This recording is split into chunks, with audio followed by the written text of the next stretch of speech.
Quand on est petite fille, on voit tout ce qui est strass et paillettes et ça donne envie, on a envie d'être mannequin, on a envie d'être chanteuse. Enfin, après, c'est vrai que c'est inhérent à beaucoup de petites filles, mais voilà, le plus simple, d'être le plus simple possible, de garder quand même des valeurs humaines qui sont propres au comité Genre et Beau.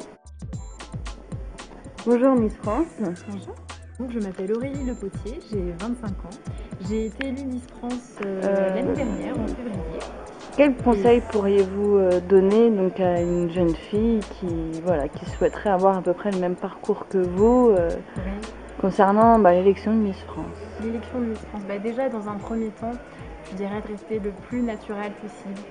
Moi, je sais que j'ai évité tout ce qui est fioriture, ce genre de choses, parce que déjà c'est pas moi, c'est pas ma personnalité.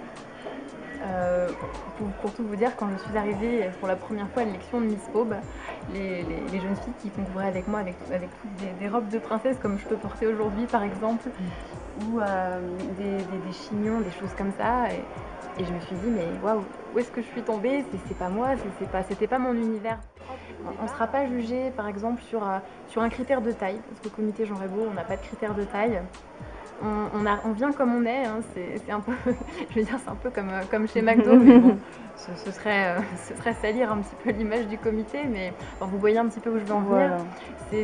Voilà, faut venir comme on est, avec ses défauts, avec ses qualités, pas essayer de jouer un rôle ou de jouer un jeu, c'est vraiment voilà, avec sa personnalité, être quelqu'un d'entier, d'y rester en tout cas.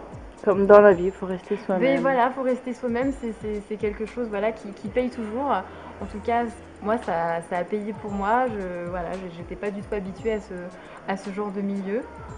Et comme quoi, bon, on s'y fait très vite. Hein. C'est vrai que quand on rencontre des personnes très chaleureuses, quand on est accueilli toujours très très bien, dans de très bonnes conditions.